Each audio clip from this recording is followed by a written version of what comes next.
Trident Wargaming. Build it, paint it, play it.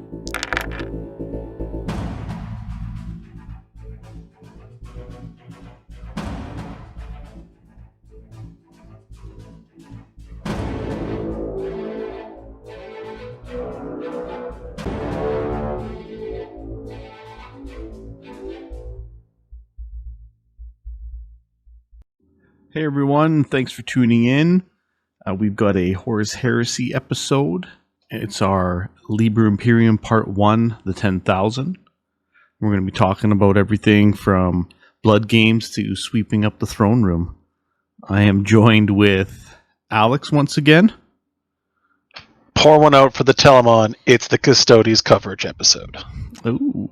And we are also joined with first time and our local Tribune here, Scott.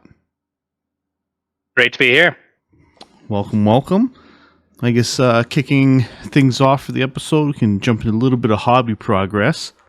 I guess, Scott, what have you been doing hobby-wise? How are things going with slow grow and all that?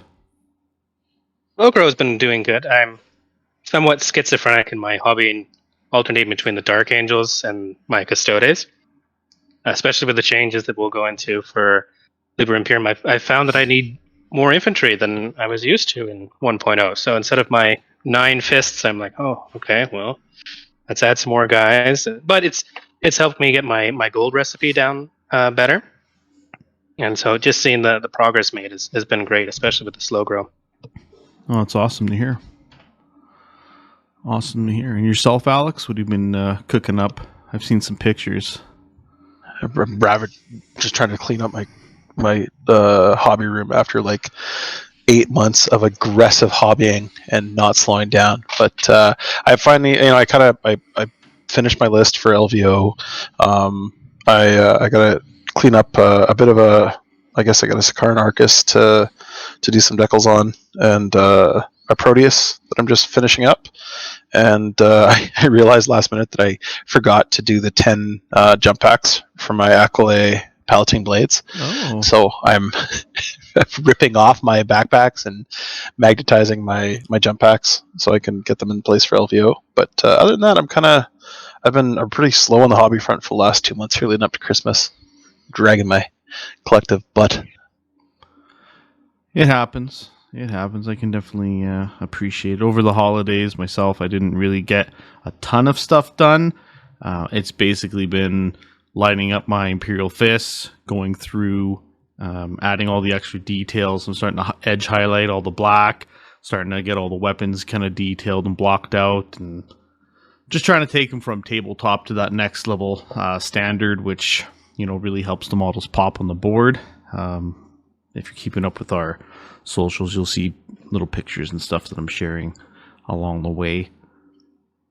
So, well, that's good. Yeah, it sounds like overall everyone's cranking out and getting a lot of stuff done, which is always nice, especially if you can rope it into events like LVO or building up locally here at home with our slow grow. It's just any hobby is good hobby, honestly. So it's a nice way to do it.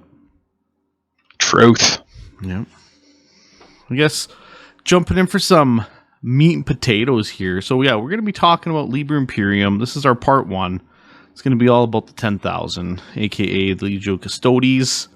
And well, I guess we can kind of just start with kind of a basic overview. I guess take us on this journey, Scott. Let us know how Custodes are now in 2.0.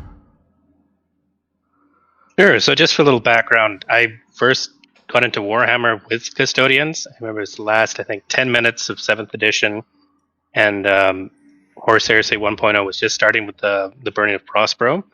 And it was the latest Grav tank. I remember seeing it on pre-orders for Forge World. And I was like, oh, I like the look of these guys. Read up on their lore, like this. And that tank looks sweet. Let's grab it. And I haven't looked back. So, yeah, things have changed a lot from 1.0 to 2.0. Some for the better, some not so much. But either way, they've been a blast to play in both systems. And looking forward to the future. one of the main changes that have happened is instead of back in 1.0, custodians, their warlords used to pick from the regular warlord traits, and right now they're reduced to just, well, not reduced. They're focused in on one and one only. That's Golden Exemplar. So the fluff reason behind that is they're not leaders. They follow and protect the Emperor. So for them, it's any combat with at least one friendly model within 12 inch of their warlord gains a bonus of +1 to the number of wounds for purposes of deciding which side has won the combat. And while engaged in a challenge, this warlord gains +1 attacks and initiative. So in essence, for me, that really sums up what the custodians have changed to. They've really focused into a melee organized army. The point of them is to focus in, get across the board, get into close combat, win the close combat, sweep or already nuke them, and then move on to the next combat. And the stats reflect that. Like their movement is 8. So unless you're, I think, White Scars with their +1, and I think some scouts with the light subtype, if you're a Marine, they're coming for you, and they're probably going to catch you. Toughness 5. Everything's got 2 wounds except for a number of units that have 3 wounds. Like they can take a beating and keep on ticking. Cost-wise, they're expensive. 45 points for your standard custodian with spear or sword and shield, and then it goes up as you pick more expensive units. Like their Terminators are, I think, 70 points base, 75. And then the Heteran, of course, are 70 points, and their jet bikes are a lovely 85 base. 85 base. Ooh, spicy. Spicy, and I've seen online the debate back and forth of whether or not they're worth it or not. They were definitely worth every single point in 1.0. Like one of my favorite units was the Athletic. You'd throw it onto your jet bike, and at 90 points a piece, you just go around shooting things. And because it had AP2, instant death, and armor bane, it was the Swiss Army knife. It's like, okay, am I taking on multi-wound Mechanicum creatures? Great, shoot him in the face. Oh, is it Horus and his Terminators? Well, I hope they like getting shot at 18 inches away. Or, oh, I'm facing the Spartan. Eat your armor bane. So they've changed that. I mean, to be fair, with the jet bikes, the Athletics still have most of those rules. It's just they've been shifted back to AP3. And quite frankly, that's happened with most of their shooting. It's been shifted to more AP3, Shred, the occasional AP1 gun on their main battle tanks, like the Cronus or the Kaleidus. But for the most part, it's you can see they've been designed in such a way for 2.0 is to push them into melee. Oh, it's good. It kind of makes sense with the shooting kind of getting reduced to AP3. I think a lot of that across the board has happened in terms of like the big blasts on Vindicators, Typhons, whatnot. Although they're accompanied with the impressive like Brutal 3-4. A lot of the shooting seems to be kind of toned down from what I see, anyways. In general. Do you also want to comment maybe on their survivability? The 2-up plus the 6-up invul, just as a base, and how that's affected them? Mm. Oh yeah, absolutely. Like in 1.0, it was a 5+ across the board, and now, unless you're carrying a shield, you're reduced to a 6+, which I see why they did it, and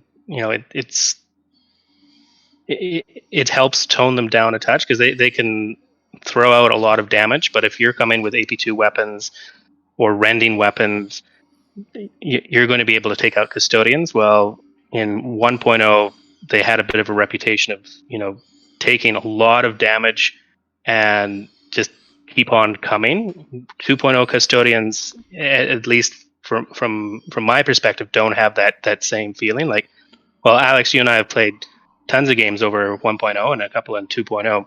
What's your thoughts on survivability for custodians? I would say it's definitely reduced from 1.0. I think the flat 6-up versus a 5-up. But the other thing too is like the Presidium Shield gave solid access to a 4-up. You did have was a reroll save previously as well. Yeah, it started with just the reroll save, which it would give your standard sentinels the 5-up rerollable, but where the shenanigans always happened was where the Tribune or the Shield captains who had a base 4-up save added to the shield and add a Cyber Familiar. Suddenly you're running around with a rerollable 3-up, and Vulcan and Perturabo have worse saves than you, and that had people scratching their heads.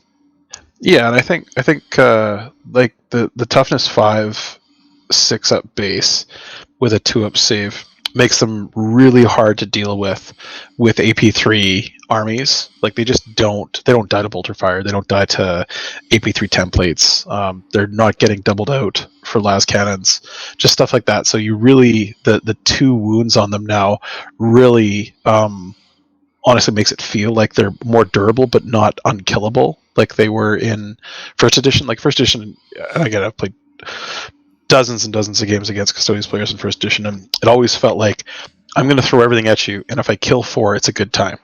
And versus now, like I'm killing consistently, I'm consistently doing wounds, so it's not as bad of an experience, I think, in 2.0, which I think was a good design change. The other thing I think the real big impact, honestly, as well, was the kind of wound bouncing that they could do in first edition that now they kind of can't do. It kind of, so you're always eliminating. You do 2 wounds to a squad, you're definitely knocking out a Custodian guard now, which is definitely makes it, again, feels like you're doing more, you're accomplishing more when you're shooting them. Even if you're not doing a whole lot, you're still at least accomplishing something, which I think from an experience, gameplay wise, it feels better to play against. It doesn't feel as impossible as a big of a climb up a hill every single time like it was in first edition. But yeah, I think the survivability is still there. Like a flat 2-up with a toughness 5 means, like I said, you're just not instanting them out. You're not killing them consistently with anything under AP2, and you're just going to have to wear through it. And they are going to get into combat. It's impossible to stop them from getting into combat. So you're going to have like, it's just they're going to eat through you at some point. So it's just, can you weather it? Which is it's an interesting design choice.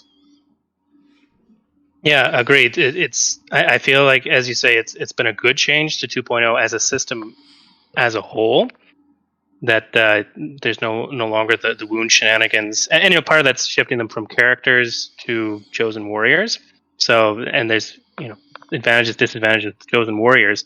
But as you say, it's okay if I'm doing 2 wounds, boom, there goes a guy. Instead of, well, I did 9 wounds, and there's 10 custodians, and one of them's still full health, and the other guys are hanging on with 1 wound, and I'm still getting 10 guys worth of damage spewing out in my face. So, but they've also bumped up the killing capability of each individual custodian, which I thought was an interesting choice. Like the standard Sentinel Guard or Custodian Guard or Sentinel has 4 attacks base. So on the charge, you're at 5. If you're running into anything that triggers the Nemesis rule, which is, let me just pull it up here, Primarch, Dreadnought, Monstrous, Reinforced, Bombard, Demon, Corrupted, Super Heavy, value of 5 in Weapon Skill, Ballistic Skill, Wounds, or Initiative, they're getting a free attack. So you've got 5 there, 6 on the charge. Just the sheer amount of dice they can throw out can be gnarly. So if you are rolling hits, or if you've got cursed dice like some people in our meta, those dice still won't help you. But if you're able to hit things with just the sheer amount of dice you throw out, you're blending things in combat. Yeah, and to put that in context, for most people, they hit harder than Praetors reliably per Custodian Guard. So it's like it's a 50-point unit that in close combat hits harder than most HQ units, and more reliably than most HQ units. Like they're not insta killing, but they are ripping through Marines reliably. Like even highly specialized melee units will have a real hard time putting up against an equal number of Custodians. And lore wise and fluff wise, that makes sense. Like I don't have a big issue with that. Yeah, absolutely. They are weapon skill 5 across the board, right? Yeah, ballistic skill, weapon skill 5. The one change that I found interesting was, especially with the spears. The spears in 1.0 were hit and miss, because on the charge they were AP2 +1 strength. But if you caught a Custodian Guard whether you charge it or you held them in melee long enough, they just became basically a power sword, AP3 strength user. And again, strength 5 isn't to be sniffed at, but if you were able to hold them down, that is one way you could sweep custodians. But in 2.0, where it's just flat +1 strength, AP2, at initiative 5, they're hitting before Marines or hitting at the same time as most heroes. And okay, yeah, Lucius, let's say, can kill a couple of custodians, but if he kills 2 out of 3 custodians for 150 points, and the third guy gets him with all 4 attacks and kills him, who came out better in that exchange? No doubt. Lucius does kill custodian guards, just so we're clear. and then he gets killed. That does also happen. It's a fair trade. So I do want you kind of touch briefly on Nemesis units. Do you want to kind of go over this and the effect and who it applies to in the list?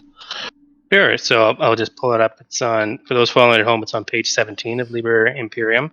So Nemesis unit, and this rule is used by any of the Legio Custodes unit. But a Nemesis unit is defined as an enemy that fulfills at least one of the following conditions.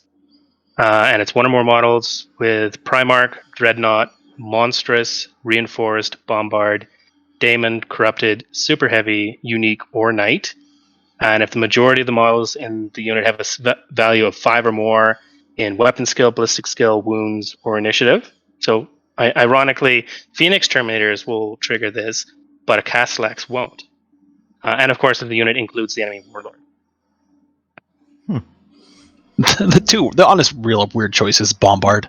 Like they didn't get nerfed enough that like Custodians just get an extra, dig. What has the poor Medusa done to Custodian, right? Awesome. But so with the Nemesis unit, all models with this special rule gain +1 attacks when locked in combat with a Nemesis unit. And a unit composed entirely of models with this special rule gain an additional bonus of +1 to all charge rolls made when all targets of the charge are Nemesis unit. So pay attention when your Custodian player brings allies, because if he's sticking anti-Kroll in his army, he doesn't get that bonus. When rolling to hit while engaged with a Nemesis unit, you never need to roll better than a 4+ unless it's composed entirely of models with the Primarch unit type, or the attacking model is a challenge with a model that has a Primarch unit type. So if you're fighting Primarchs, you hit them at your regular weapon skill. But anything else, or quite frankly, if you're fighting a Primarch and his retinue, you're hitting everything on 4s. Which, especially in this weapon skill time, it's crazy. Yeah, this is important because, like, I mentioned Lucius. I play EC.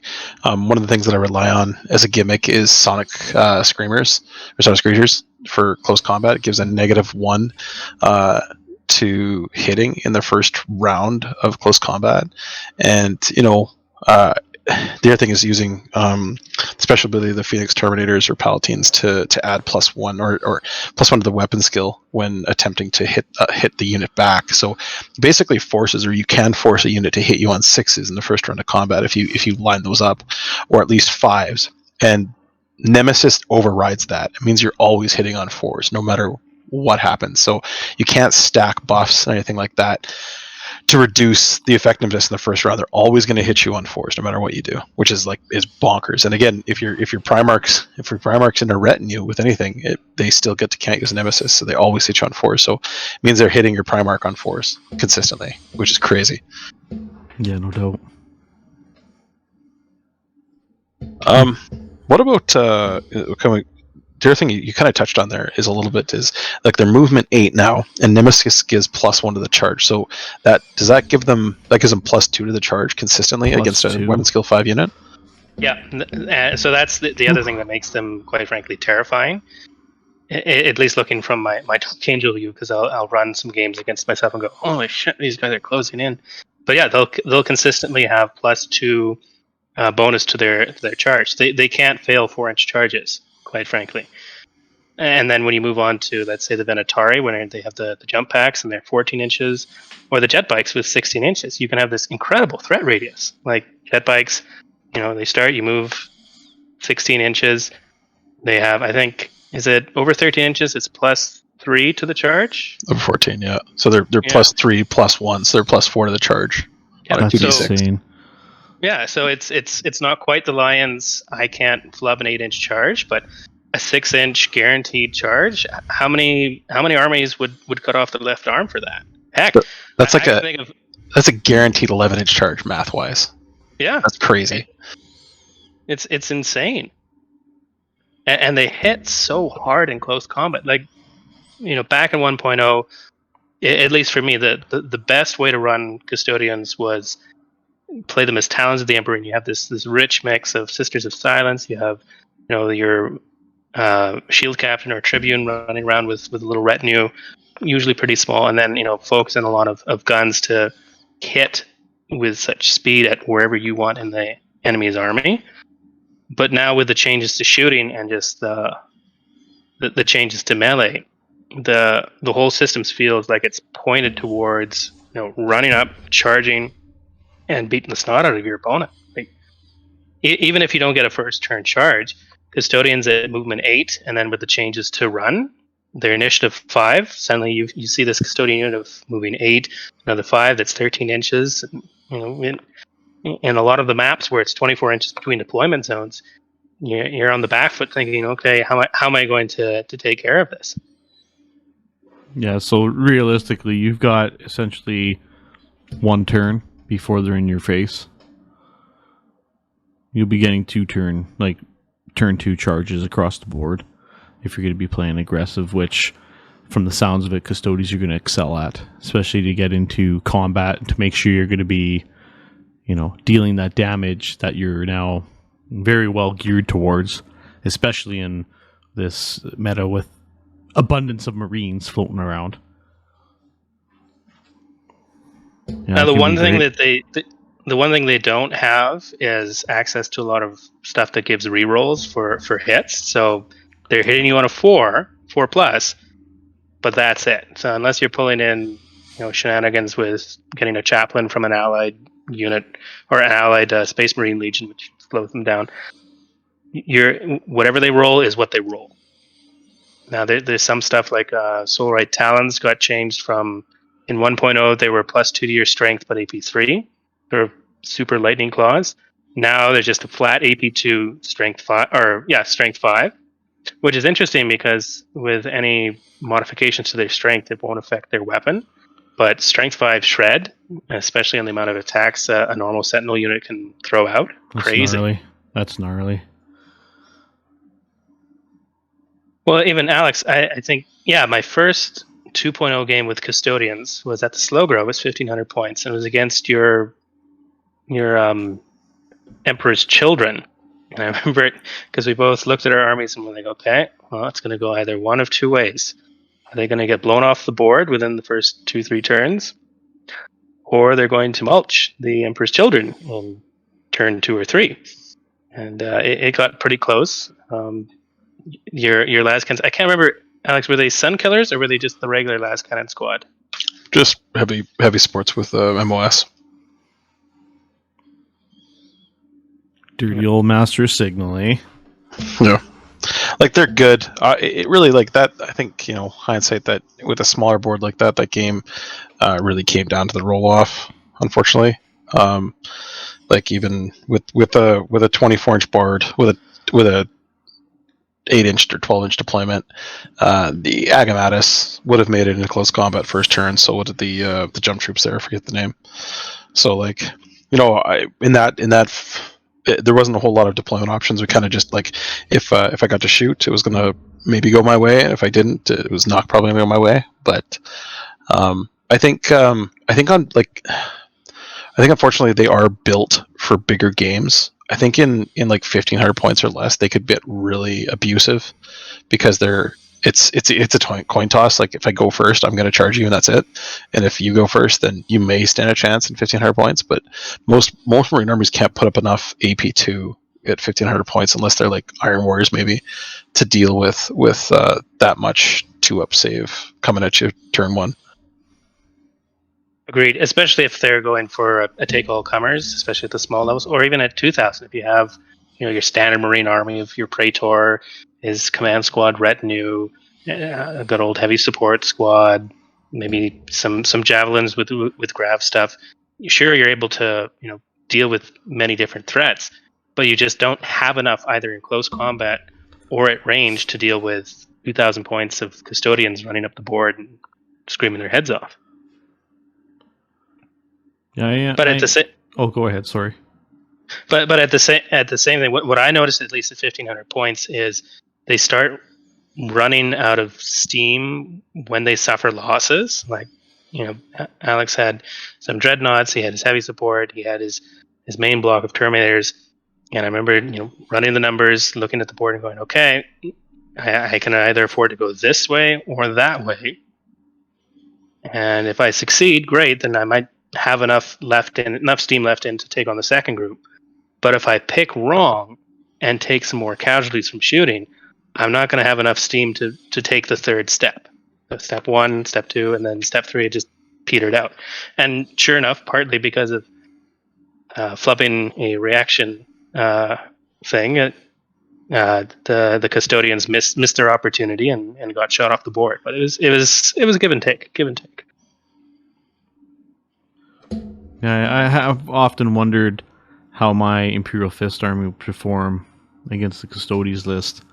I do have a lot of shooting, but not a ton of AP2, so it's always something I've kind of been thinking about, and how the Bullet Storm's going to be able to deal with some of those armies that'll be floating around. So I'm hoping to actually get a few games in against them during Slow Grow. The next phase here, once we jump up to 3,000, I think it'll be a lot of fun. I also think it'll probably be one of the harder games for my army, because everything being 2+ armor is definitely going to hold its weight, I think, compared to just mass fire. So infantry wise, from what I've kind of read, they do seem to still have a lot of their potency that they brought from 1.0. Maybe not essentially the same rules, but vehicle wise, I know they've taken a little bit of a hit. Speaking primarily about the Dreadnought and Telemon. Yeah, the Dreadnoughts are in an interesting spot. Like, just playing Marine armies, whether it's my Dark Angels or seeing the army across the table, Dreadnoughts in 2.0 seem to have a big buff. Custodian Dreadnoughts feel like they're strange. They have all the advantages, all the boosts that Marine Dreadnoughts have, but you still get this feeling that it's not enough, almost. Like, you're paying premium for them. So, like, let me pull up the Spear Dread. For 250 points, you got a Movement 8 Dreadnought, Weapon Skill 6, Ballistic Skill 5, Strength 7, Toughness 7, 6 wounds, Initiative 4, and Attack 4. But it almost feels like it's not.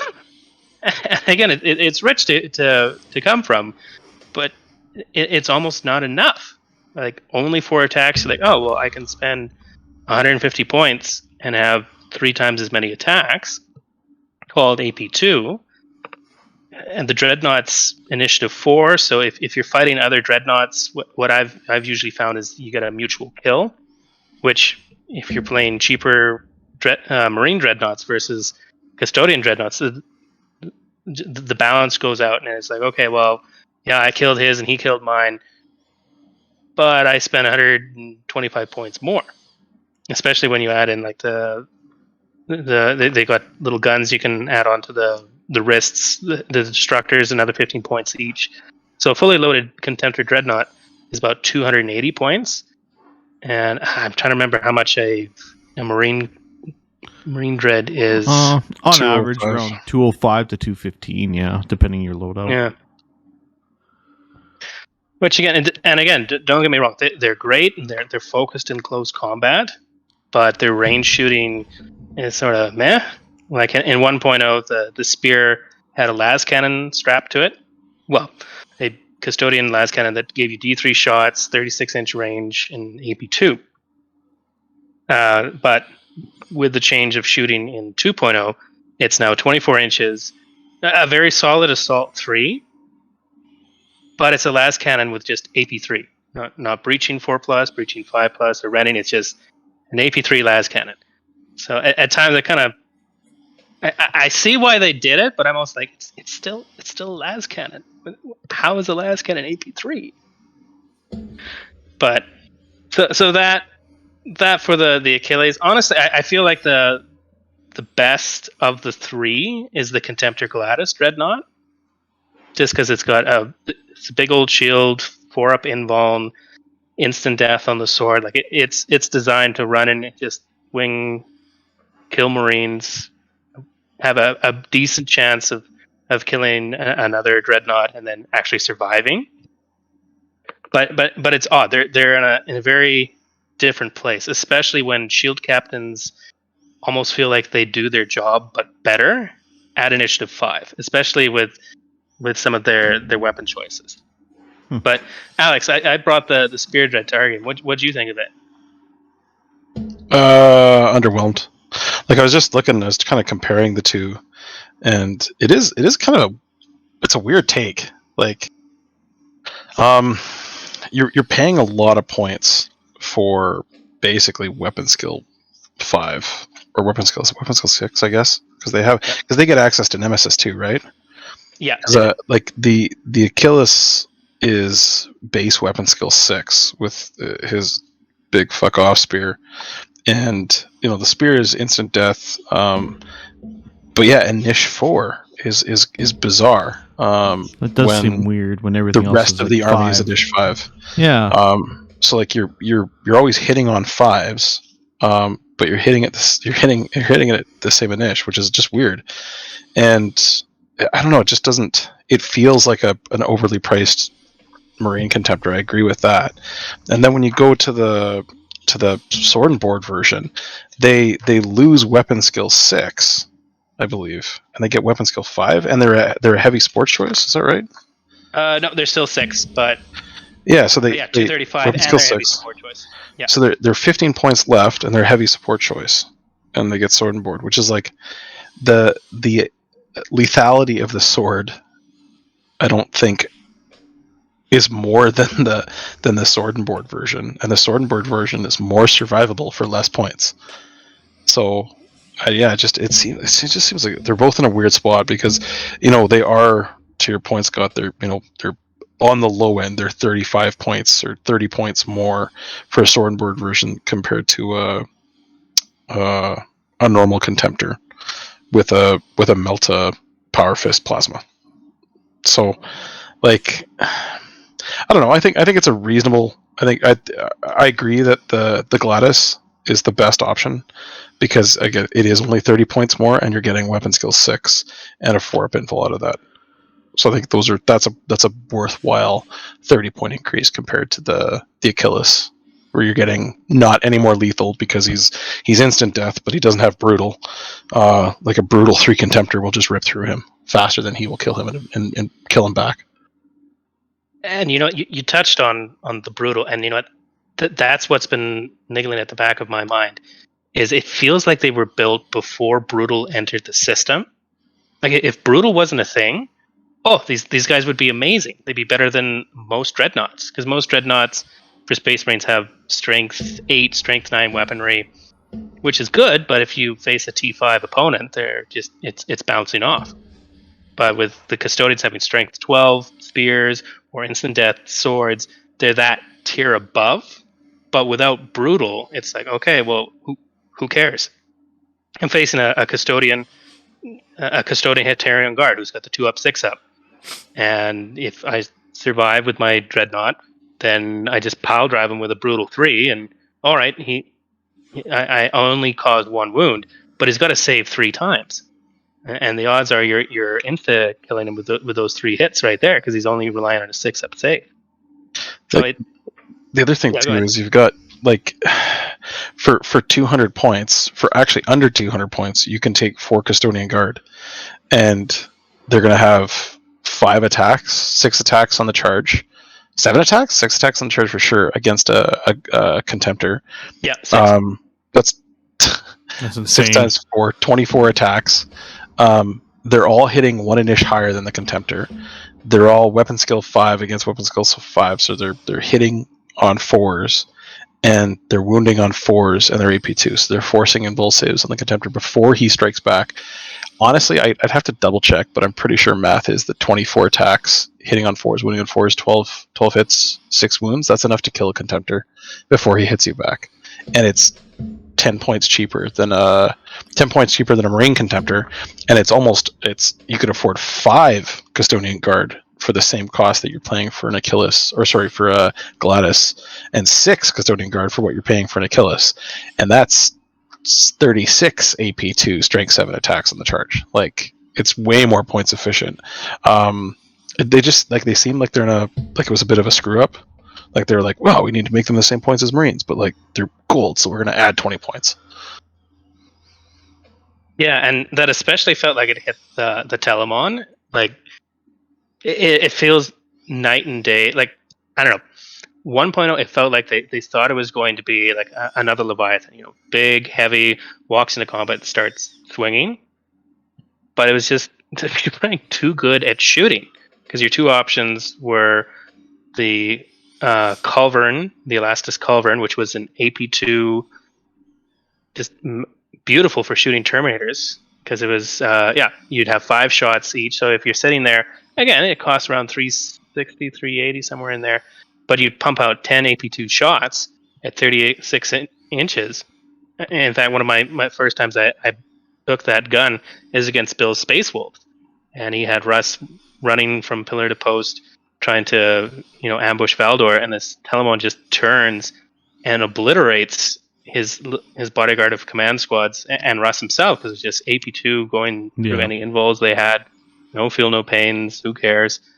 And is vicious.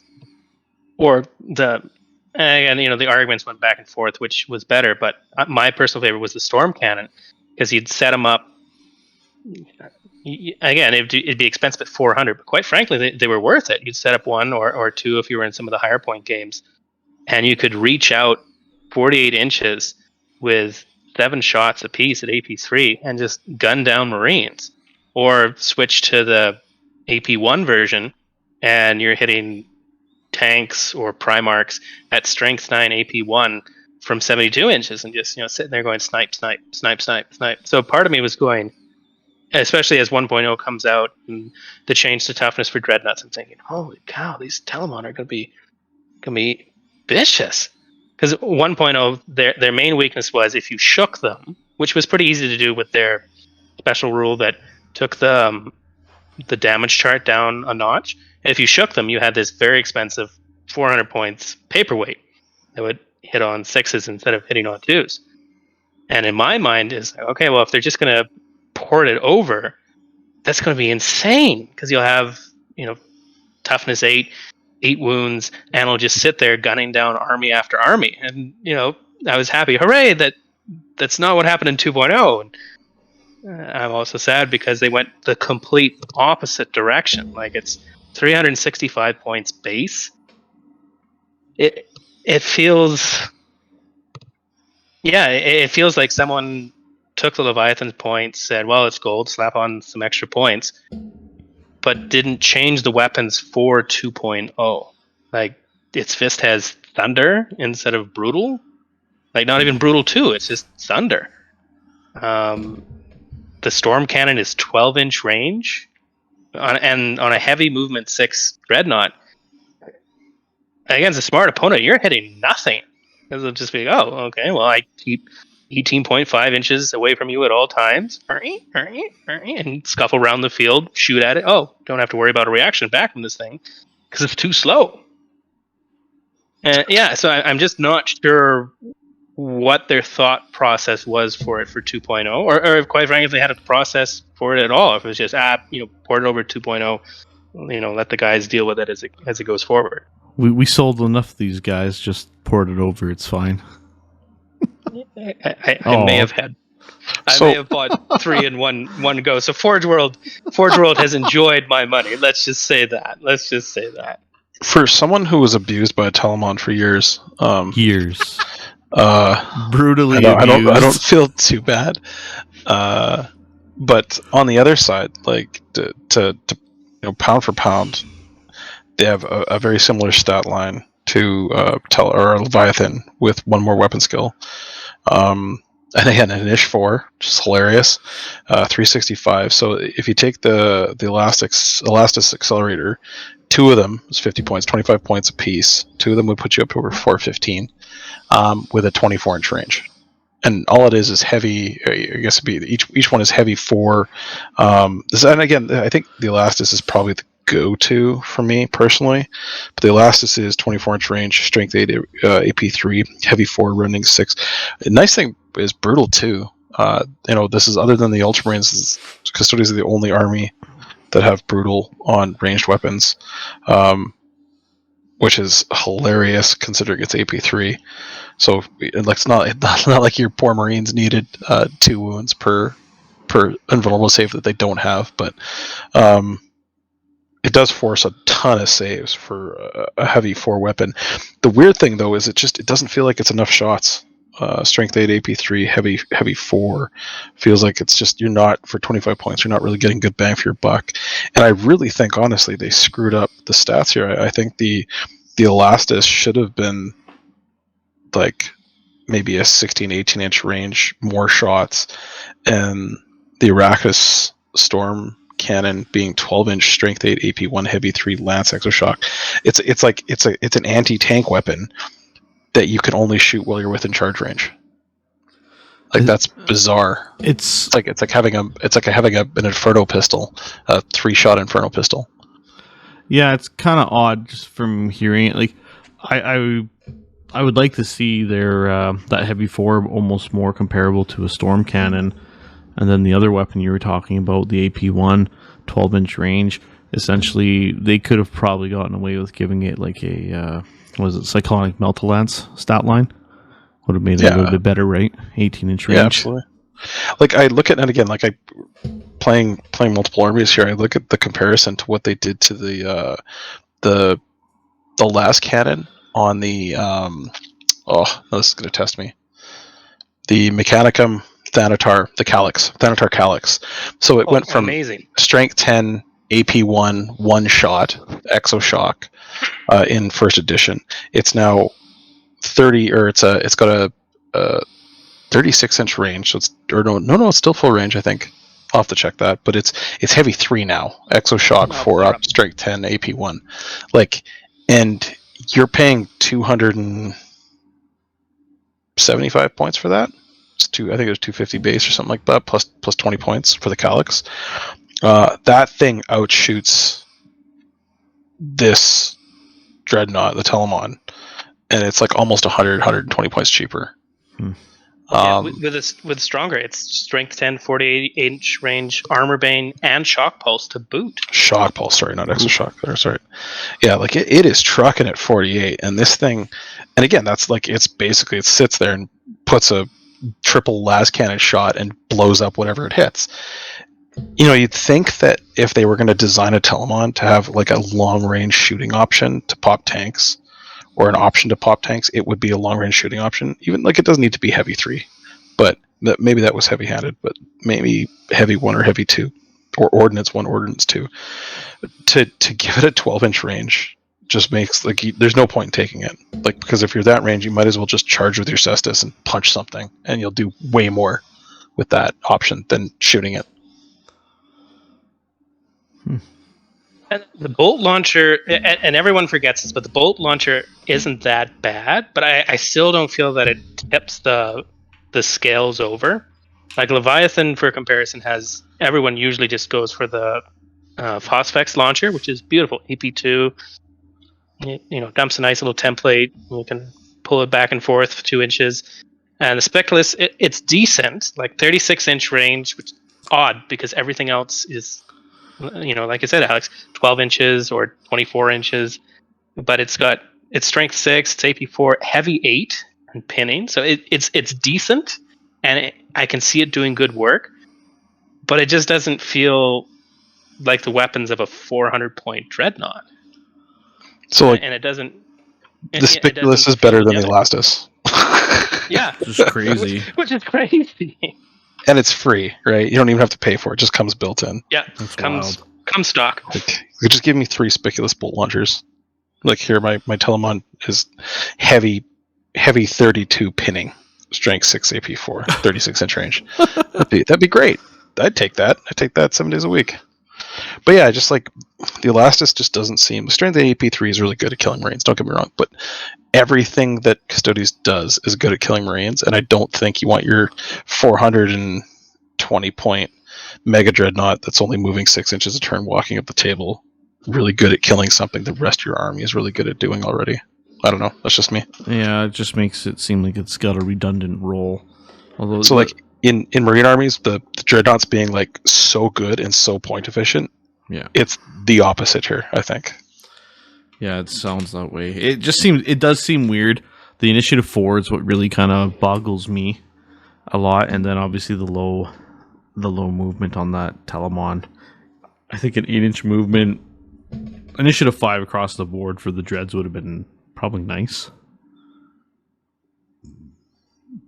Yeah, they only. And again, sometimes I wish I could be a fly on the wall of Nottingham or wherever they cook up these rules. But I can see people just thinking like, well, we don't want someone to take a Custodian Dreadnought and just waltz up to a Marine Dreadnought and just Indiana Jones pull out its heart in front of it and be like, well, you died at initiative 5. But the problem is, like I said, Alex, is instead we have all these mini custodians running around ripping out Contemptor hearts much, much easier at initiative 5. Yeah. Especially when you get some of the elites unit. Yeah, 4 cheaper at initiative 5, and they're better doing it. Okay, so what about the tanks? Because I'm more interested in that take, because I think the tanks are kind of a weird mid ground right now too. What's kind of weird, just before we move on, is comparably those Custodes Dreadnoughts. The Mara Gaul is initiative 5, and that Dread I think is 265. But like for points wise, that thing's initiative 5. It's weapon skill 6. It is beating the crap out of Space Marine regular Contemptors. You would think that the Custodes one would be on that level as well. Especially for the premium you're going to pay. And again, Santa's wish list, I'd love that extra initiative and some brutal on the weapons. But part of me also thinks either adding brutal or adding initiative would help with the Dreadnoughts. I'm not sure. The Telemon definitely needs better ranged options, because even if we give the wish list and give it brutal 2 or 3 on its fists, I still don't think at 365 points it makes its value back. Yeah. Like take the Leviathan at 270. How many guys do you see running around with double claws now? You don't. You see them with the Cyclonic Meltalans, they've got the Phosphex up top, and the Snippy Claw on the other. And it's interesting. I would have thought there would have been more drop pod Leviathans, but I think with a lot of the Interceptor stuff, folks are swearing off that and instead just running their Dread up the board. But with an 18-inch Cyclonic Meltalans, you do have more push. As opposed to if it's just 5th, you don't get your points back as readily or efficiently as with the Leviathan. And I think the Telemon is just too expensive and too short ranged to make its points back. But still looks sexy. Yeah, it does. True. Looks nice. Oh yeah, it's a beautiful model. One of my favorites. Yeah, I'm a liar. It's also that Dreadnought Mara Gaul is only 240. Oh. Sell your soul to chaos, folks. You get cheaper and better Dreadnoughts. What's the stat line on it? Great pitch. Yeah, what's the plasma cost? Is it plasma extra? Or? No, it's free. It's free. It's actually... but isn't their ballistic skill terrible? Ballistic skill 3, but I don't know. Personally, I don't think you run that with the plasma. You run it double fists. Because it's movement 8, weapon skill 6, ballistic skill 3, strength 7, T7, 8 wounds, initiative 5, 3 attacks. 8 wounds. Yeah. Yeah, Strength 9, AP 2, melee. It's got Brutal 2 and Murder's Strike 5+. So it's yeah, very interesting. I'm surprised it's the Custodian one's not more comparable. Yeah, and like I said before, it feels in an odd place. It has almost all the changes and almost all the upgrades that the Marines have, but it still feels a step or two short. But Tanks. Oh yes. Oh yes. oh yes. So again, like I said in the intro, the Custodes tank was my first model of 30K, and I've loved it ever since. It was decent in 1.0. There's a couple of folks who I think inflated it a little more than it was. Like I think, well, if you go on 1D4chan, I think they still have an entry where it's like, oh, it's a friend killer. It murders any tank it goes against. And again, it was good, but it wasn't that good. Like the Elastis back then was 72 inches, AP2, and they had heliothermic detonation, which I feel like was the first toe step into Murderous Strike or Brutal. Just because once you shot something and you wounded it, you would have to take a toughness test, and if you failed, instant death and you're gone. And so that was on a couple of weapons, but especially Eliastus, which was good, especially when you're facing Mechanicum. Alex, I'm sorry. I remember now a couple of times watching some of your multi-wound robots dropping because it's like, oh, take a toughness test. What? Oh, okay. Fix rolled. All right. Well, bye. But they've changed it now to it's similar to the Culverin that the Telemon has now, where it's 36-inch range, heavy 3, I think, and brutal 2 with rending 6 up. Yeah, it's in a very, very odd place. Like, it'll kill Marines, great, but against 2-up saves and even against vehicles, it doesn't have quite the same punch it had. But it's also one of the longer ranged weapons of the Custodians at 36-inch range. But I feel that the Blaze Cannon has improved in 2.0. Like in 1.0, it was 1 shot or 2. It was 1 or 2 shots. It was twin link, but it was strength 10, AP1, Exoshock 4. So when it hit, it did a ton of damage because you pen most things, and then Exoshot, you got a 50-50 chance of doubling your pens. And then, of course, with AP1, you need a 5, and boom, something goes up. And so, strong, very strong in 1.0, but I felt that it had the same problem that the Telemon weapons have now, which was just not enough shots. I don't know, part of me feels like they fixed that for the most part for the Blaze Cannon in 2.0, because for 35 points on a 225 point model, you can get enhanced Arachnus Blaze Cannon. So strength 9, AP1, 4 shots, Exoshock 6+, but most importantly is Lance. And I feel like that was one of the more positive changes with the Blaze weapons, was giving them Lance rather than the Exoshock at 4+, just because your pens are now more reliable. And it's just, what armor you have? Oh, trick question. I already know. It's 12. And if you're hitting things with strength 9 against armor 12, you're getting far more bang for your buck than, again, the more admittedly more flashy rules of 1.1 or 1.0, but in 2.0 it just feels much more reliable. It's weird. Like they lost twin length.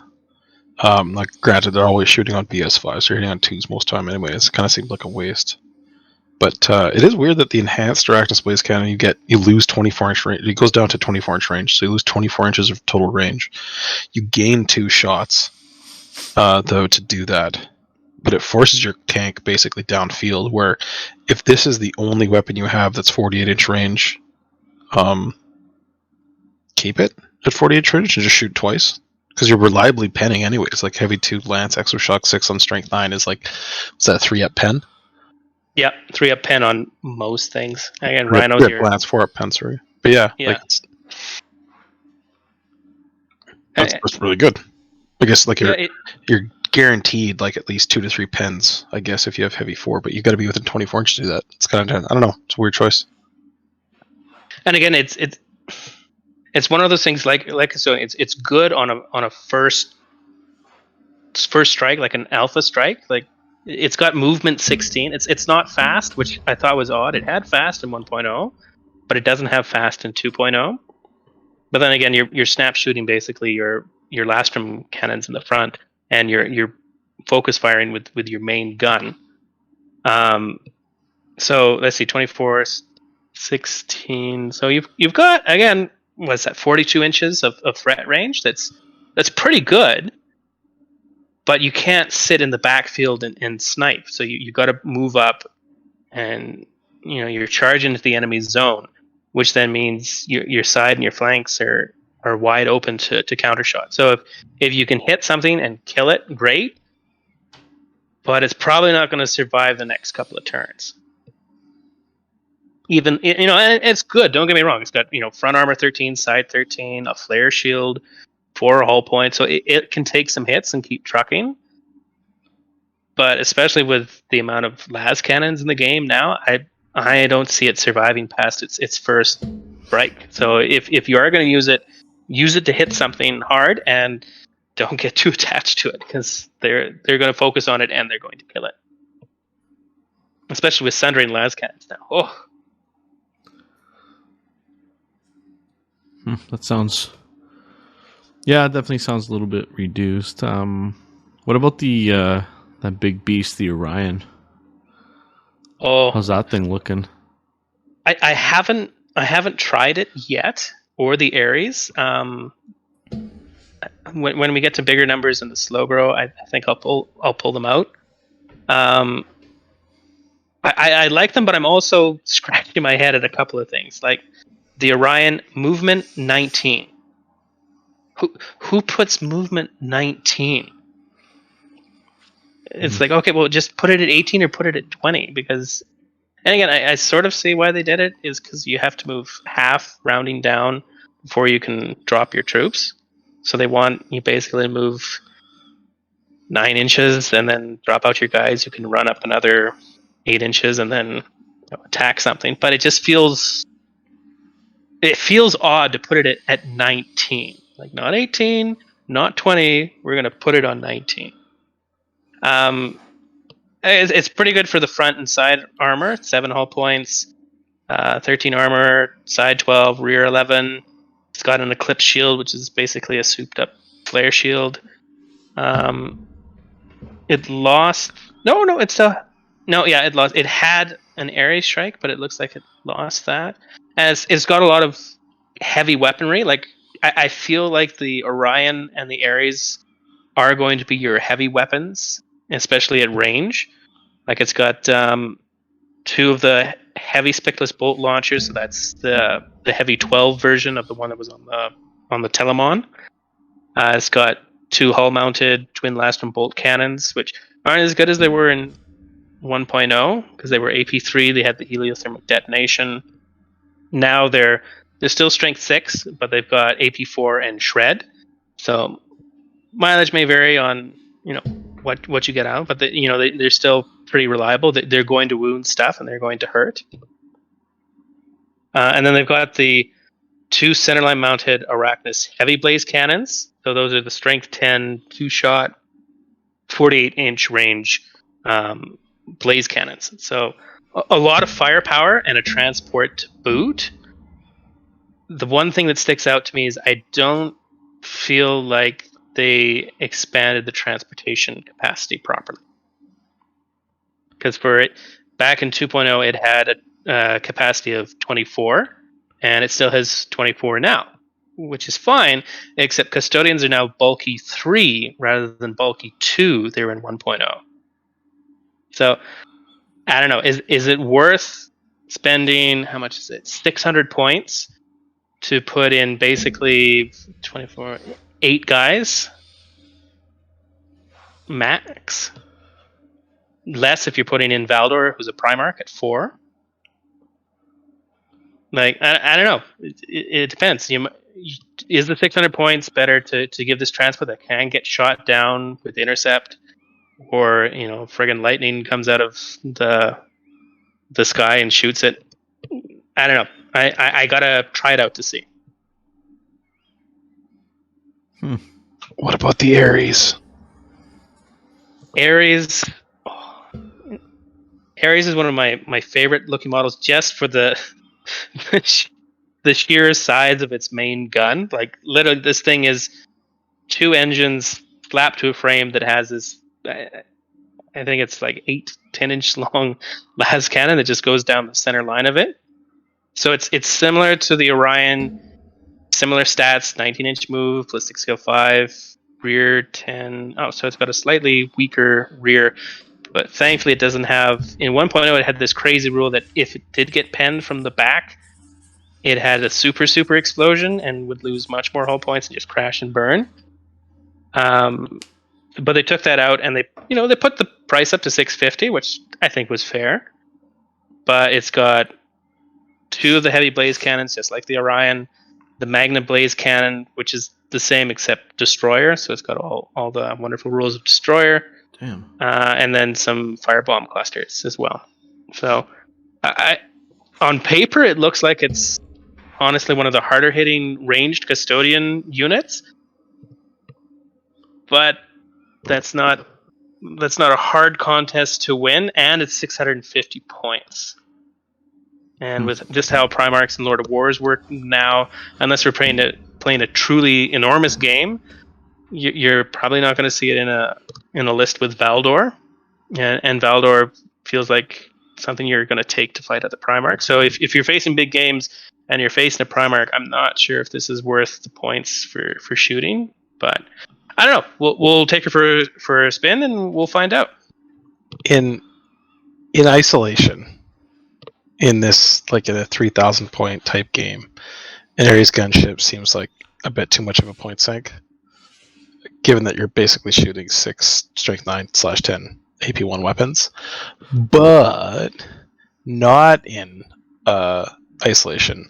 This is the only destroyer weapon on a non-Titan platform, I believe, other than 2 or 3 of the new Imperial Guard tanks, or sorry, Astro Militarum tanks, that are almost twice its points.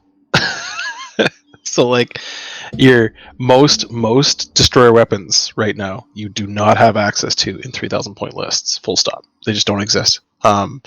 Best if you go to like 3,500 to 4K, you could get access to a destroyer weapon. So this is the only weapon or the only unit in the game currently, I think, for this points for sub 3K that gives you access to reliable destroyer weapons. The crazy thing is it's on a flying platform. So, like, for those of you who don't know, destroyer weapons are basically brutal D6, sorry. So, yeah, if this thing hits you, it's gonna kill you. There's no way around it. It's got two centerline mounted Arachnus blaze heavy blaze cannons. That's 4 strength 9 AP1 heavy 2 Lance Exoshock 6 up shots. Then it's got the Magna blaze cannon, which is 48-inch strength 10 AP1 destroyer 2 Lance Exoshock 4+.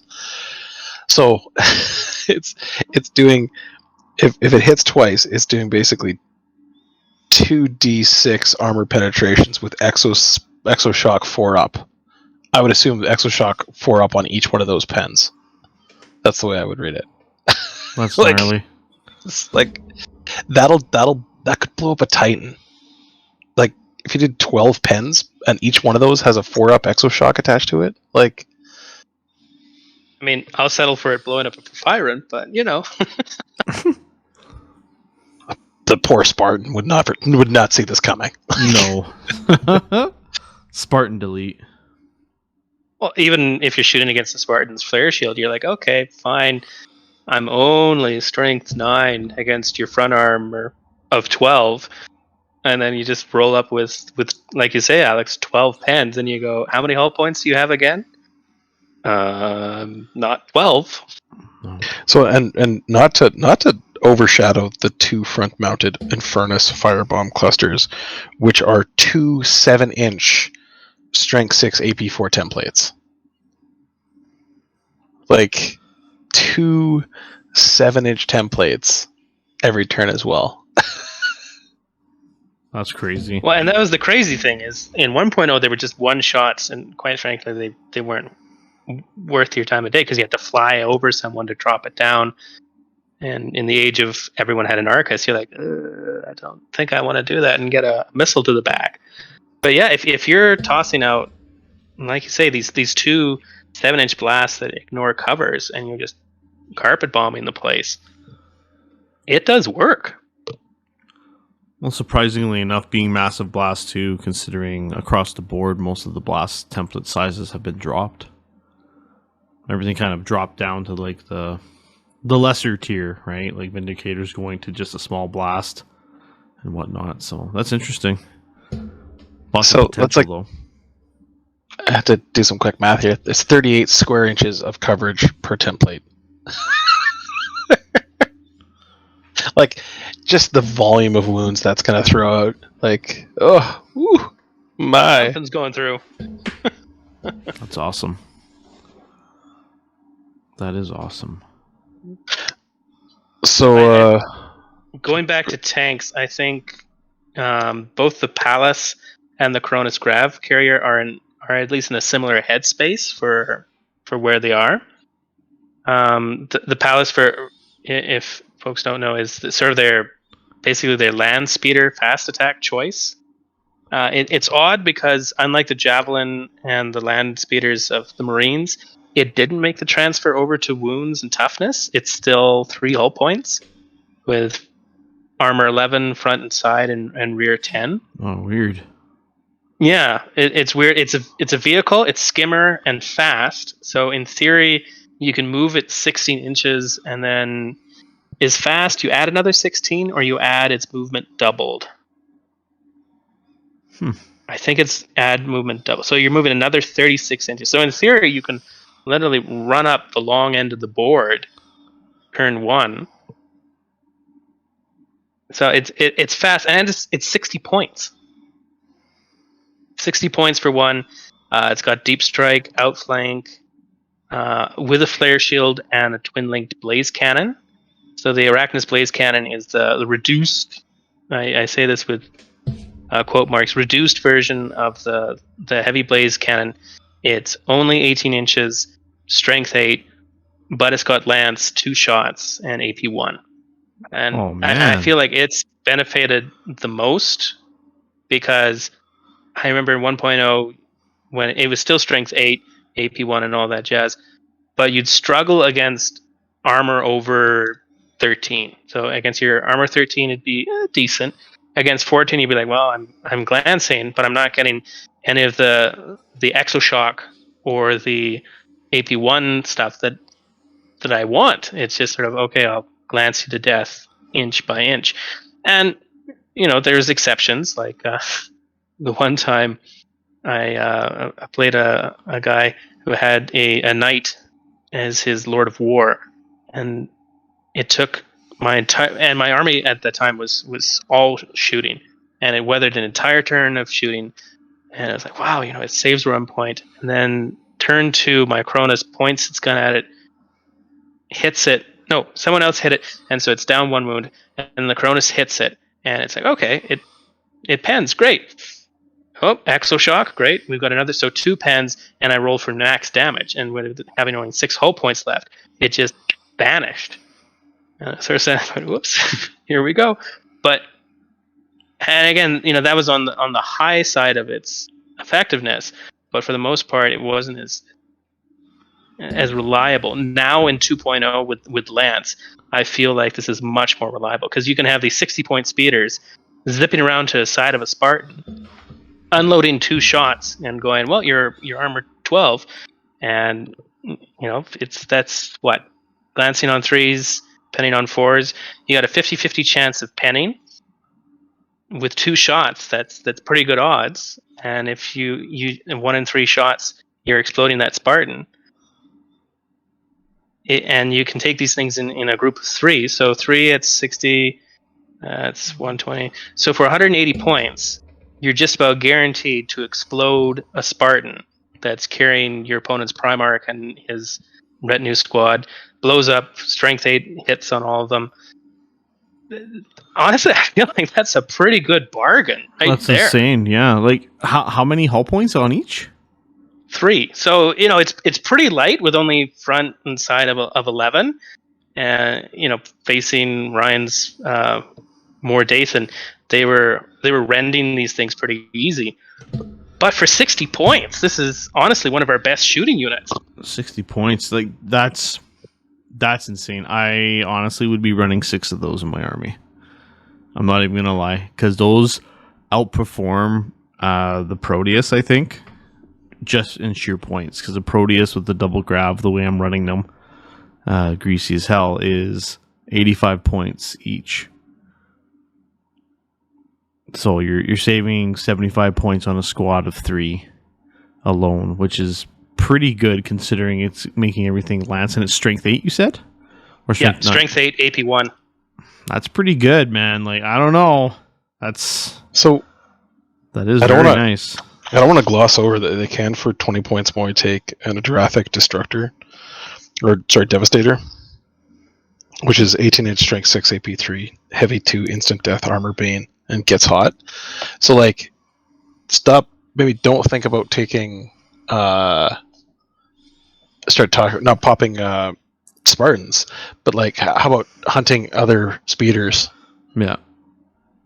Like, and it's 2 heavy 2 instant death armor bane. Like, you could easily do that. 2 shots each. You just you put 4 shots or 6 shots from 3 of them into another speeder group. It would kill all 3 speeders instantly. Absolutely. Well, they're only 3 plus armor. It's 3 plus with toughness 5, and this is strength 6 AP 3. T5 on instant Proteus, death. and T6 on a Javelin at 4 wounds. But your instant death, you're going to kill them. Yeah, so if you wound, 1 wound gets through. It kills per, and it's 2 shots each. That's insane. But yeah, it is. I think. Sorry, Scott, the math's a little off because it's only strength 8 on the smaller one. So it'd be 5s, 12s, 8, 9, 10, 11, 12. Yeah, 5s to pen. But it's AP 1, so if it pens if 3 of them hit, you actually have a real decent shot. If you do roll a 5 or 6, you're going to pop it. You're actually going to blow it up. And if you're running, like Bill says, if he's running 6 and you're just zipping around there going, how much do you spend for that super Spartan and, dolled up your stuff? No. Well, roll. There it goes. For the amount of points that you're throwing in, like 2 3-man squads, and you said 20 points each, it can get those instant death shots? Yeah. Yeah. I'd probably go with that and just make them an anti speeder unit to pretty much protect your stuff, and then start picking on dreads. I do 3 of each. 3 to pop. Yeah. Because with such a huge movement range, like 16-inch. That's wild. Forward deploy, 16-inch down the field gets you right into someone's Scorpius. Yeah. Or Typhon or something like that sitting midfield, and just 3 shots with lance. 3 shots of lance. I actually have a good chance. All you got to roll is 2 5s twice back to back on 3 shots. You're hitting on 2s reliably. Okay, you're going to hit with all 3, and then you got twin linked anyway, so you're definitely hitting with all 3. Then you got to roll a 5 and a 5 with 2 dice, and you blow something up. It'll pop it. That's pretty good. It's pretty good odds. That's legit. And that's the interesting thing. Both its weapons are twin linked, so you're getting the reroll 99% of the time. And not only does it have 60 movement, but it's got deep strike and outflank, and which is pretty potent, especially in a mostly deep striking Custodes force. Is what are you going to spend your reaction on or your intercept on? Shooting Faldor, teleporting in with a bunch of Terminators, or who cares about that piddly little speeder that drops into my back line and then wait a turn and what do you mean I just blew up my Scorpius? Oh, it ducked in and just shot him. Well, and I think that's a really big thing to focus on, is especially with 2.0, 3K seems to be the norm. If you're spending less than 500 points for a dedicated 2 units that are going to deal with vehicles and dreads and other speeders. I don't know. It seems like a really, really good buy. Kind of jealous. I won't lie. Well, and it's crazy. 1.0, they were 100 points in Book 7. And then in the FAQ, they got sort of kicked around and increased to 110 points. But to have them 60 points in 2.0 That's crazy. It's a bargain. Now, its bigger cousin is the Coronis Grav Carrier. That's the one and only dedicated transport for Custodians. AKA the whale. The big old whale. It has 5 hull points to the Palace's 3. Flare shield, front armor 13, side 12, rear 10, movement 16, ballistic skill 5. It has the same twin-linked blaze cannon as the Palace, but it's also got twin-linked blast from bolt cannon in the chin. Interestingly enough, though, it's a transport and anti-grav, not fast and skimmer, but 16-inch movement, and they boosted its transport capacity. I think for this one they were thinking about the extra bulky, so it's at 18. Basically, they want you to carry 6, just like back in 1.0. It's got deep strike, it's got outflank, power of the machine spirit, so you can split up your shots as you please. It is an assault vehicle as well, yeah? No, it's not an assault vehicle, and frankly, I'm happy for that, because if it was an assault vehicle, Custodians would be absolutely broken. Absolutely. Auto take for everything. Yeah. Auto take, you would take as many Cronus as you could fit. You would stuff them with 5-man squads, shield captain leading them. You would set them down on the tabletop, and you would just ram them into your opponent's face. Yeah. Oh no, he shoots them, blows them up. Out tumbles your Custodians. Turn 2 charge, easy. And again, 5 hull points. They take a lot of shots to take down, especially with that flare shield. So they're and again they're not as janky as they were in 1.0 with the Jink. Like I can't remember how many times people would shoot and they'd be like, well, flare shield's taking down your strength, and I got a 4-up cover save. And they just keep on trucking. So the removal of Jink has, I think, hurt them a touch, but I think they're in a good spot, honestly. But I would say more for me, the Cronus is what I would put my Custodian Guard squads in, like the guys with the spears, just because they're less survivable than the Sentinels. But you cruise around. It's basically an extra tank. You sit on an objective. You claim the objectives. You shoot as you please, and if they get wrecked, they're a lovely piece of cover that your spear guys can hide behind. Or if they're dismounting, you dismount. You don't want to get charged that turn, so you hide behind this gigantic whale. That's I can't remember if it's the same size as a Spartan or it might even be slightly bigger. Either way, it's this gigantic piece of resin that it helps in a lot of different spots. That's awesome. Well, very interesting. How do they play right now, Scott? Do you figure? Yeah. The Cronus? Custodians. I see them. Custodes in general. I think the best way to explain that would be to go to the jet bikes and talk about them, because for me, jet bikes were the 1.0 unit, and I think they got a lot of potential in 2.0. So the jet bikes in 1.0 were, oh gosh, how much were they? They were 75 points base. They had weapon skill, ballistic skill 5, strength 5, toughness 6, and 2 wounds, and they had a 2-up save and a 5-up invulnerable.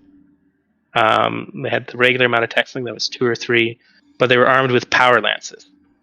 So, which were they were terrible, and again, I know a lot of armies would love to have an AP3 weapon on the charge, but they were terrible because it was too expensive to have as a combat unit. And I remember so many games where someone would just be like, "Oh, I'll just charge my tactical squad into you and hold you down for the rest of the game." But as a shooting unit, they were honestly point for point the best unit in 1.0.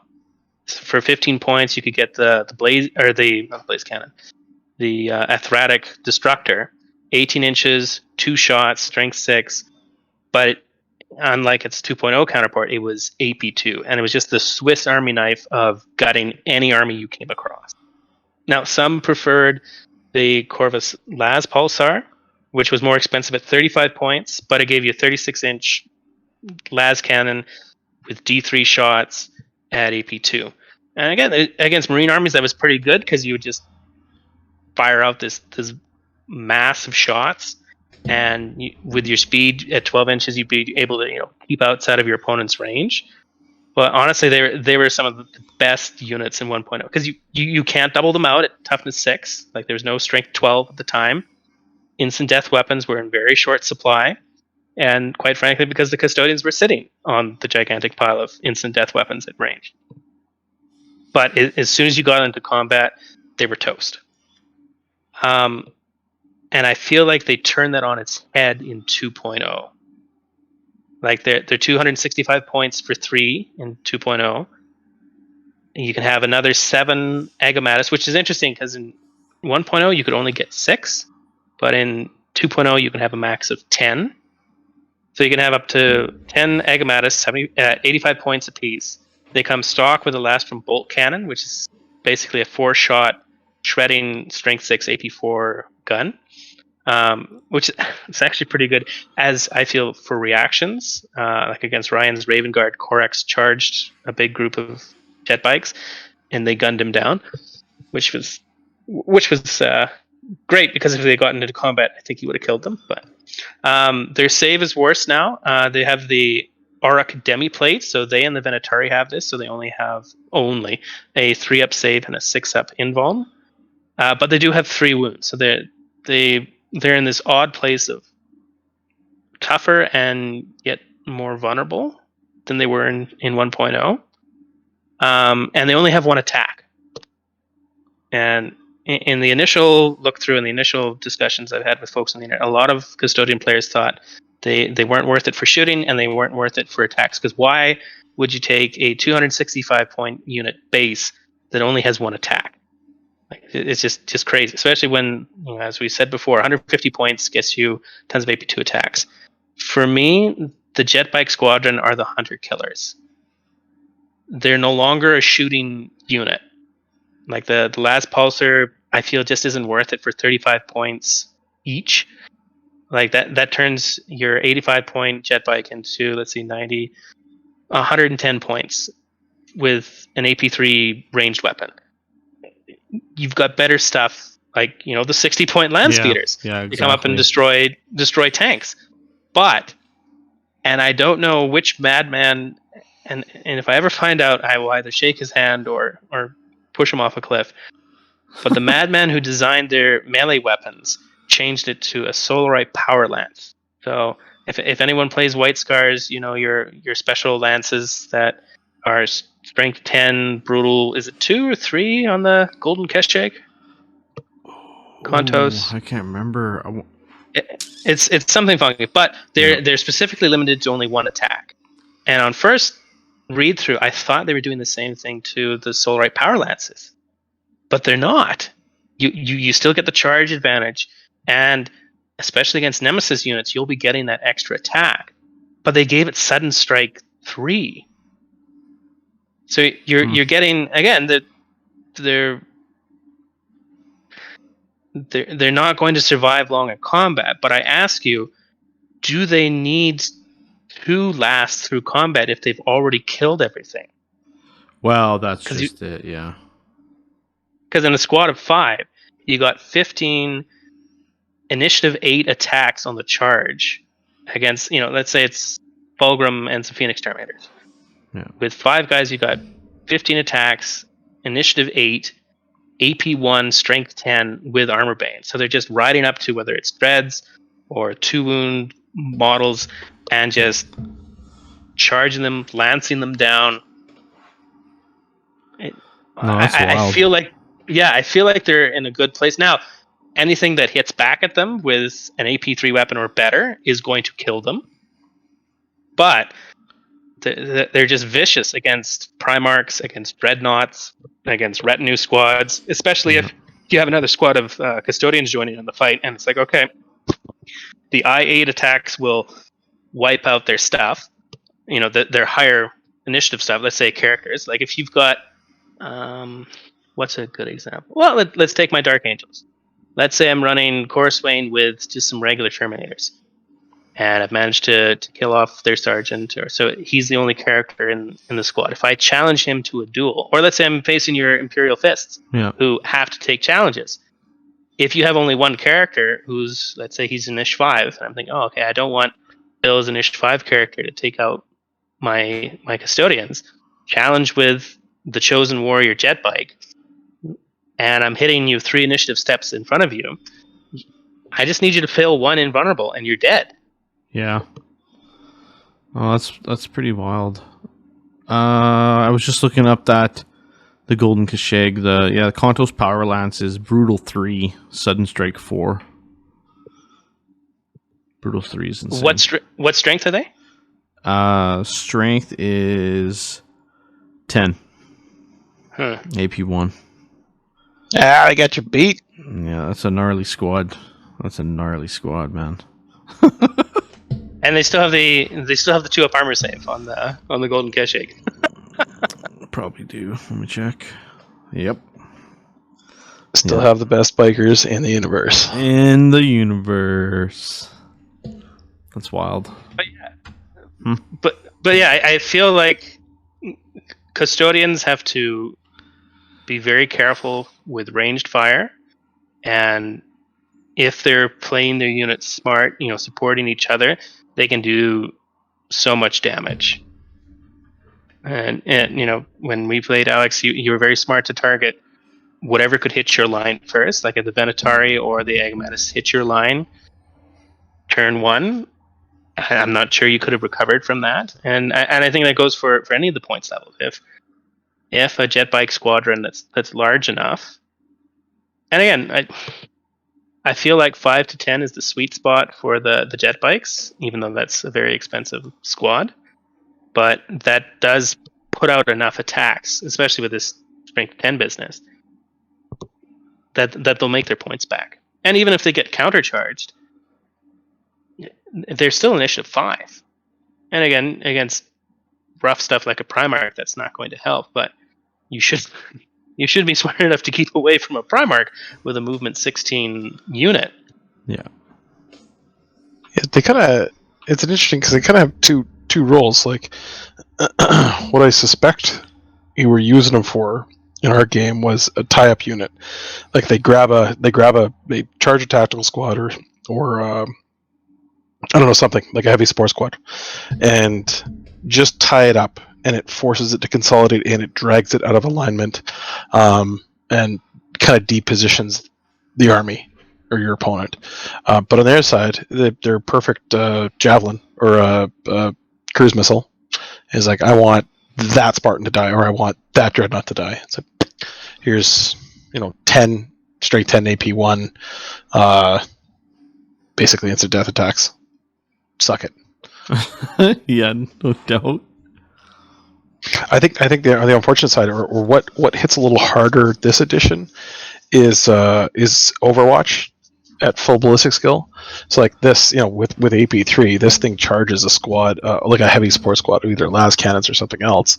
They Overwatch. There's a good chance they're all dead, or even like, and again, Volkite, like with strength 6 on toughness 5. There's a reasonable chance that you're going to grind through enough wounds to kill enough of these that they're not going to hit as hard in close combat.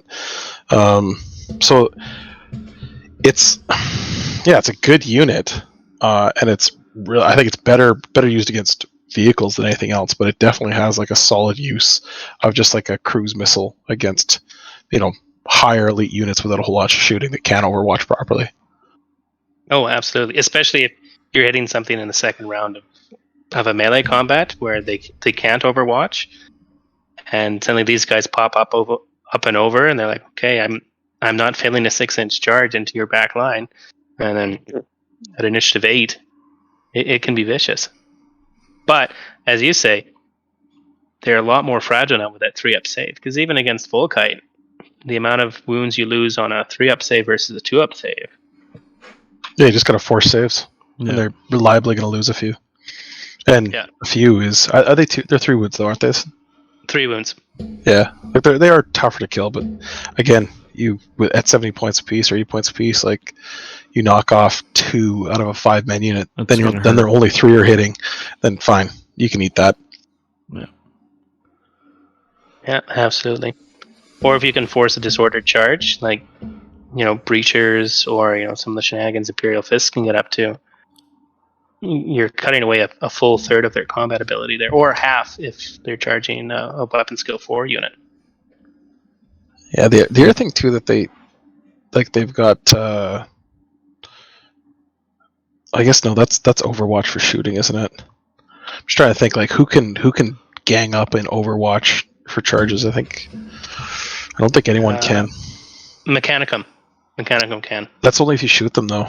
If you shoot them, they can all shoot you back. Yeah. You just don't shoot independent characters Mechanicum. They will fuck you up in response. but again, like we talked about, what is a hard matchup against Custodes, and you said Mechanicum. Like, well, I'm not getting any Overwatch back.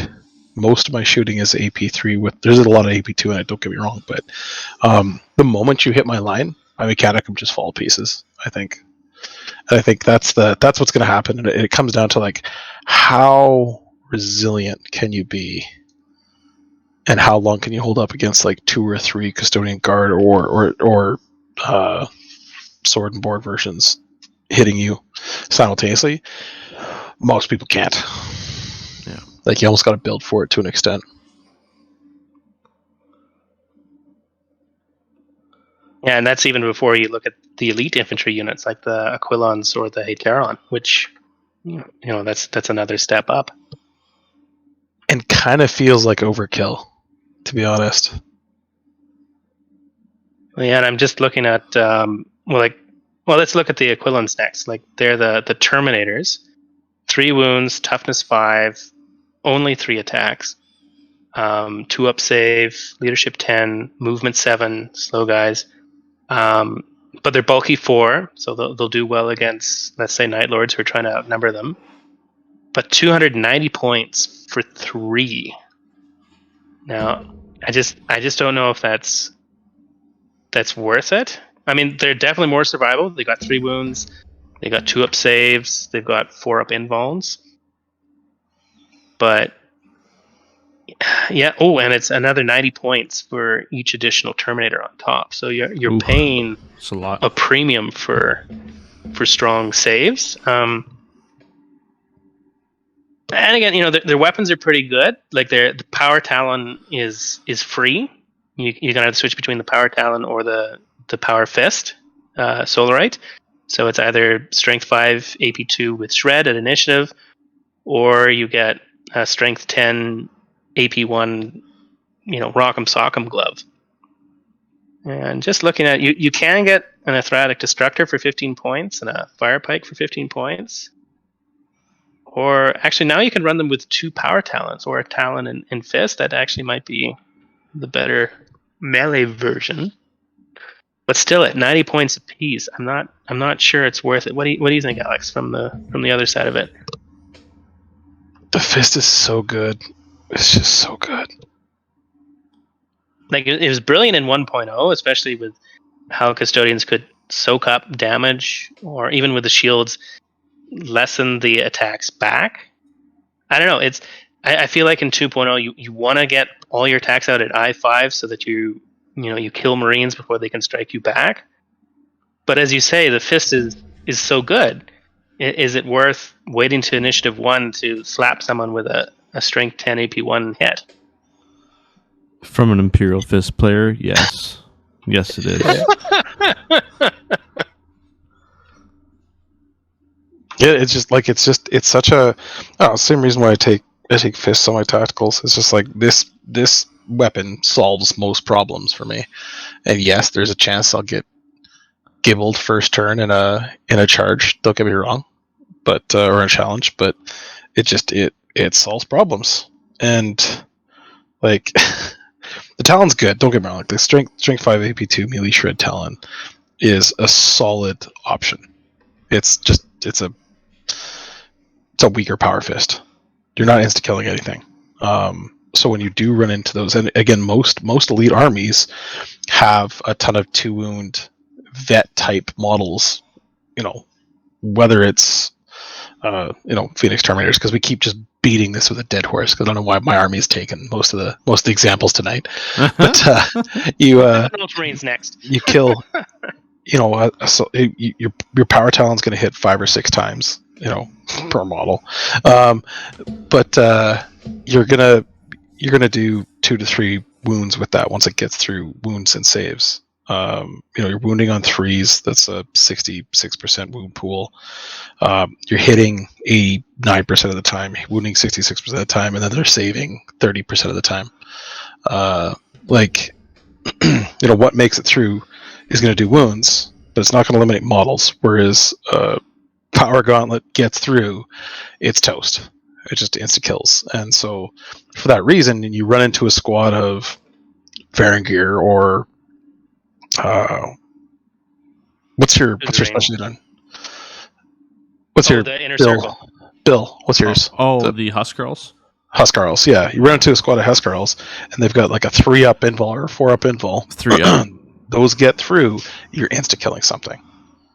There's no your wound and your lethality goes up substantially with a power gauntlet comparatively to a Talon, and so that's still why it's still my personal take.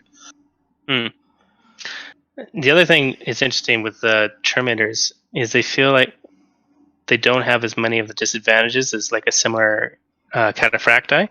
Like they've got skirmish, so you can spread them out 3 inches. They're heavy, so they can't run, but I've looked up their the armor for the equivalent, and it just says 2-up save, 4-up invul. So you can sweep. It's moving fast. Again, it's not moving as fast as the line troops, but movement 7. It's pretty tough. And bulky 4. It is. What range weapon are you taking on them? Well, see, that's the thing. It comes stock with the Lastrum Stormbolter, so 24-inch range, strength 5, AP 4 with shred. But you can swap it out for 15 points for Athratic Destructor, so AP 3, strength 5, but instant death, armor bane. A Fire Pike for 15 points. I think it's a Torrent 8, Torrent 12, strength 6, AP 6 flamer.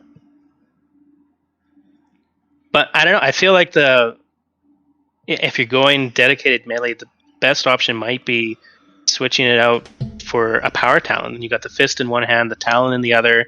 You're adding an extra attack because neither are specialist weapons, so you're back up to 4 attacks, and then you have that luxury of choosing. Okay, am I going to punch him at initiative 1, and all the reasons you listed, or am I facing against tacticals? And I really just want to claw their faces out at initiative 5. What am I going to pick?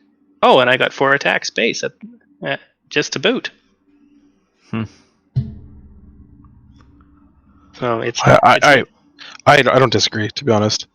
I just like fire pikes. Fire pikes are the coolest flamers I've seen, though. Interesting enough, they've lost deep strike, so that you can't just naturally deep strike them. You have to purchase either from getting a warmonger from allies, or getting the Baldor and Tribune can purchase at 125 points deep strike for 3 units plus characters. So yeah, they're slow, but Aquilons, I think, are that rock at the center of your army that can take a lot of damage and then dish it out. So what about those going for more of the mobility options? What about the Venatari? The Venatari are in an interesting place. Like in 1.0, their spear was like a normal spear, and their shield was sort of a power axe without AP2 and without unwieldy. But in 2.0, the shield doesn't have a melee profile, and the spear has much of the benefits that we talked about for Custodes close range weapons. But Yeah, the shield is interesting because it gives -2 strength to anything that shoots at them. So if you're facing, let's say, Solar Ox, and we've got this firing line of las rifles, their strength of the las is now strength 1, and so you can really just jet up to some poor Solar Ox player and be like, well, your stuff does nothing against my toughness 5, and start slaughtering them. But yeah, it's interestingly worded that you have to have at least half of your squad with the shield for it to take effect. So I've seen some guys talk like, okay, well, we'll take 4 with shields and then 2 with spears for the AP2 part. But the other interesting thing is they're one of the units that has the Misericord. So it comes standard on some units like the Venatari or the Shield Captains, and I think they Terran. But basically what it is strength 4 flat, no armor piercing, but it's instant death. So in theory, you could have these guys with shields tank a ton of shots, run up to somebody's Praetor, and then shank him at initiative 5. And if he fails just 1 armor save, he's gone. But they are pretty expensive at 230 points apiece. And movement's 8, bulky 4. They have deep strike. They can activate their jump harness to move. I think it's 14 inches. It's 14 or 16. 2 wounds, but a 3-up, 6-up save is the issue, and they're 70 points apiece. A little pricey, but lots of mobility, and with that -2 to strength shooting, you're definitely going to be, I think, in a good spot where you can weather a lot of the storm. Yeah, and honestly, they're one of our better. Better shooting, but not so much better shooting. Like they're very short ranged. Like both their lance and their pistols have 12-inch range, but it's strength 7, AP 4, rending 6+. So you can get a lot of firepower out at these very short ranges, but it sort of creeps into the same field as with the Telemon Storm Cannon is. Well, if I'm going to shoot these guys at 12 inches and possibly get a return fire reaction on me, why don't I just charge them and kill them in melee? So they're in an interesting place. I feel like that's the question the entire army asks every turn. Yeah. Sort of seems like that. Yeah, and especially against, either shooting armies or armies that can shoot. And we'll take Raven Guard. Raven Guard with all its shrouded shenanigans or cover shenanigans. Raven Guard can shoot, and if you shoot back at them, they get saves, and they can negate the shooting. Custodians aren't in that place. If we shoot things, they can shoot back, and we get hurt. And if something shoots at us, our stuff isn't really designed to have that back and forth at the return fire or the Overwatch level. It's keep your head down, take some shots, more than Johnny who dropped, but just ram into their line as fast as you can and just carve up face. Well, I know there's one particular dude that I want to hear about as the man himself, and that is Valdor. Now, Valdor is in a very interesting place. I wasn't expecting him to get Primarch. And from a lore perspective, I would argue he shouldn't be a Primarch. But I like how the Primarch rules have interacted with him. Like he's now bulky 4 because of Primarch. You can't affect any of his stats. He kind of feels like a Primarch light, like at 350 points. I'm trying to think if there's any Primarchs who are cheaper than that or at that same level. I'm thinking maybe Lorgar. I want to say Lorgar's around the 400 mark for something. Now you gotta get me checking. Yeah, because Alex, how much is Sanguinius and Fulgrim? Why you gotta do me like this, boo? 435 and 465. I'm pretty sure. Yeah. I'll check that. Yeah. Because again, Valdor, he's not quite at the Primarch's level. But just like in 1.0, he's head and shoulders above the first captain level. Like if you say, okay, well, we'll throw him against Raldoran or Sigismund, you know the usual suspects. He beats them and handily. But I also don't feel like he's kitted out for Primarch hunting. It's odd. Like he's got the usual movement 8. His weapon skill is 7. Ballistic skill, strength, toughness, and wounds is 5 across the board. Initiative is 6, but because he's Primarch, he will be the Warlord. And if he's in challenges, that means he's initiative 7. So that's pretty good. Attacks 5, turns to 6 with initiative, with the Warlord trait. Yeah, but he's in an odd place because he still has the lightning blows that has been taken off everything from 1.0 except for him. So any hits of 6 generates another attack, but they don't in turn then generate more and more attacks. So don't worry, he's not going to roll up with 30 attacks if you're extremely lucky. The Apollyon Spear has been, I think, slightly nerfed from first edition. First edition, it had Molecular Severance, which I think was them seeing how Murder Strike would work, because Molecular Severance was 4 up to wound, would give instant death or a pen on anything.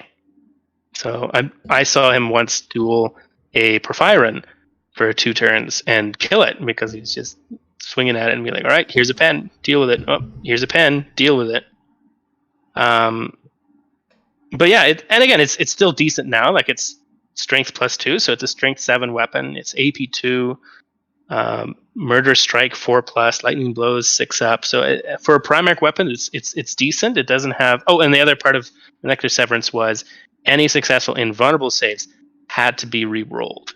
Now, I'm kind of sad they took that away, especially when some guys still have rules like that, like Marduk. Marduk still has your invulnerable save counts as 1 less to a minimum of 6+. But still, Valdor will hit hard, and he can take stuff too. Like, sure, he's toughness 5, so most of the Primarch class will be wounding him on 2s, but he's got 2 up armor save and a 3 up invulnerable save. Anyone within visibility of him or locked in the same combat uses his leadership characteristic for any sort of test. So, hey, if you're bringing along allied librarians, enjoy his leadership 10. And he's got counterattack 1, which is interesting. So, couple him with the Nemesis rule that he'll benefit from. I think he's in a very decent place.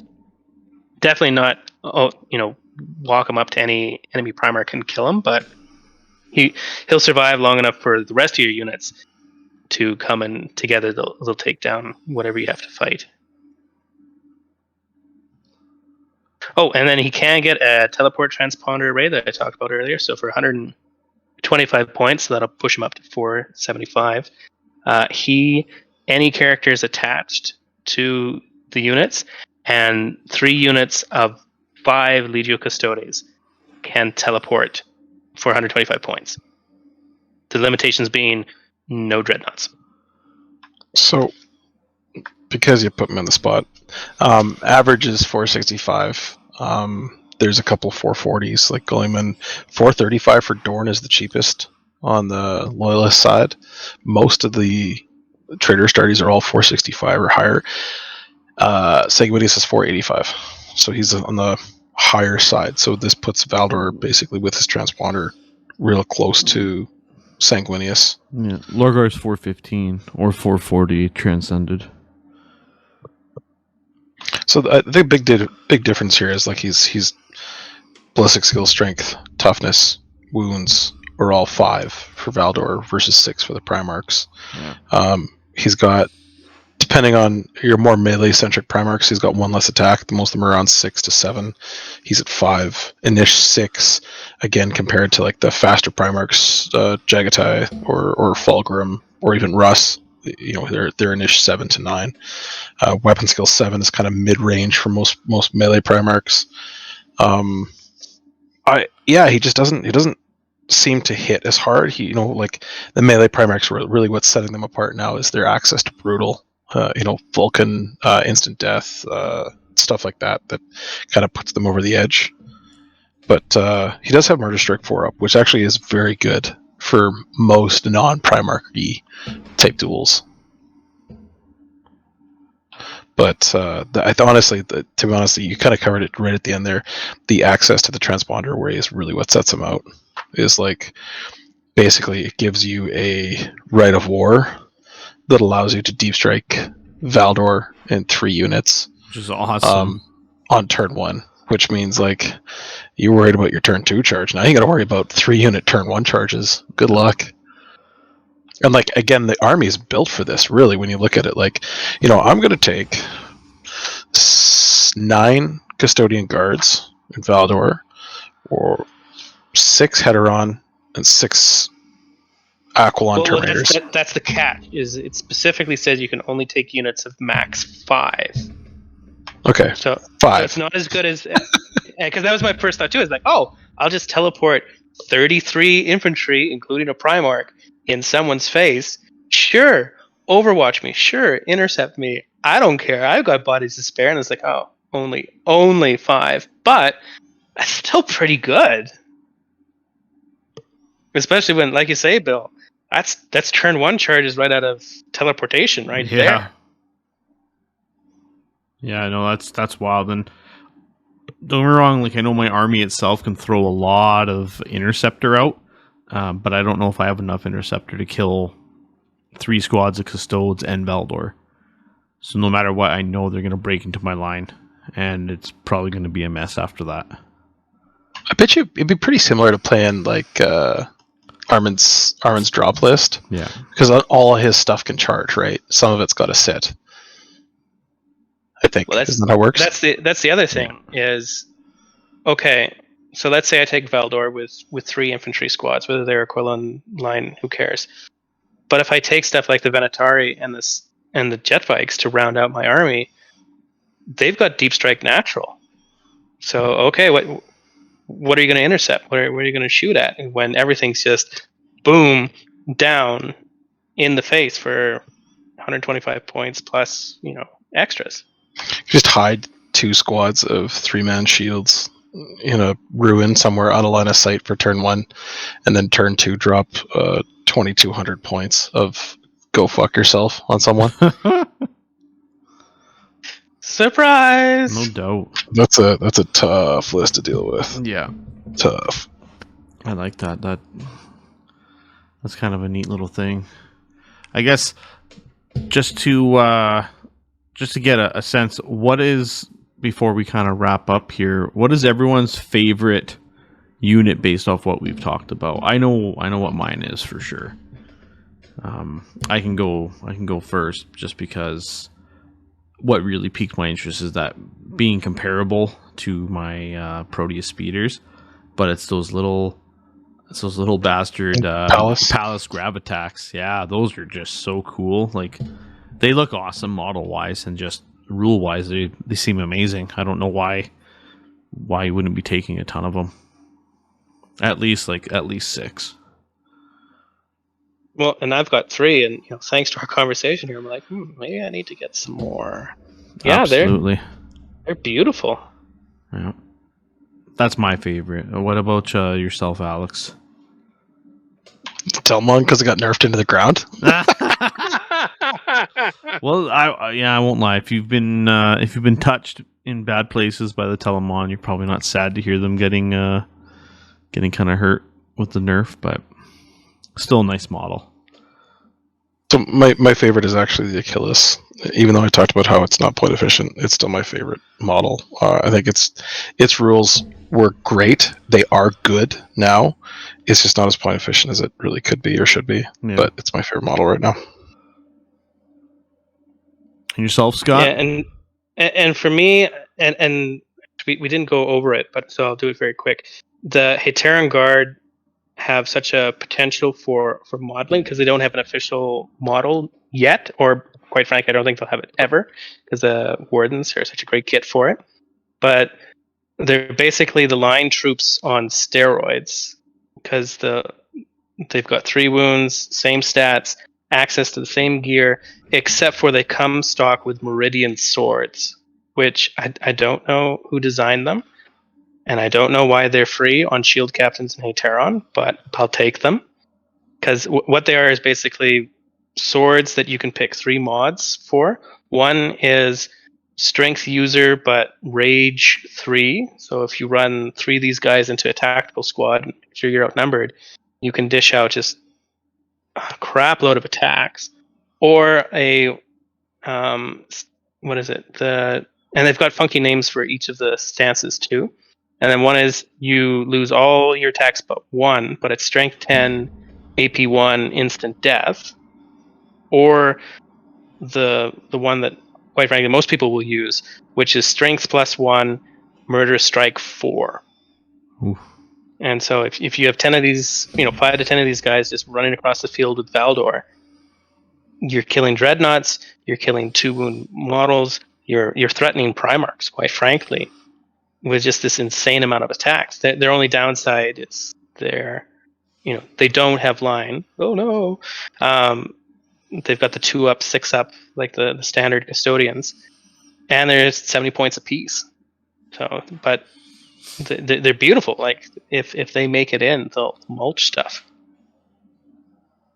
So, but I'm biased. I've got a bunch of them. I'm still debating whether or not to keep some of them with fists, but fists are 30 points apiece now, so we'll see. Yeah, I like the flavor, just like out of the blue. Forge World's like, and GW's like, oh, here's this brand new Heteron Guard squad with weapons options that they've never had before and models that don't exist. Like, here's your 1 conversion option. Give her, have fun, and it's a juicy Elite's choice. It's crazy expensive, but it does so much work when it hits. I actually really like that as a choice. Yeah, and I've got some ideas for twin swords that I want to play out, but we'll see where I go with them. It'll be awesome to see what you do with them. Stay tuned. Stay tuned. Yeah, no doubt. No doubt. Well, I think that kind of... I'm glad you mentioned the Terran Guard there at the end. I kind of forgot about them, to be honest. There is a lot of shiny stuff we were talking about, so kind of fell off the radar for me. But I really appreciate the time, Scott. And if you've been following along with us here, definitely let us know in the comments what your favorite units are, how your overall impressions of the army. If you're a Custodes player, let us know if you're running something specific, or if you're running a ton of those Palace Grav attacks. We definitely like interacting with you on the social. It's always good. But yeah, definitely thanks for the time, Scott. It's very much appreciated to hear it from active players playing these armies. It's nice to have subject matter experts talking to us about everything that makes the army tick. So, oh, that was a blast, and yeah, it's been fun being on here. Thanks for having me, and it's been great listening to some of the other podcast stuff. It's been nice to listen to it just as your hobby, and you're thinking over stuff. And okay, that's new, and even this conversation tonight, the Palace is, that leapt out onto the screen for me too. So good stuff. Oh, that's awesome. Again, also thanks, Alex, for jumping on with us. Anytime. So, and then thank you everyone for listening and tuning in, and we will definitely keep up with the sweet heresy. There will be a Liber Imperium Part 2 coming in the next little while. We'll be talking about assassins and sisters and all the other goodies in that book. So it'll be fun. Absolutely. We will catch you guys later. Catch you later. Have a good night.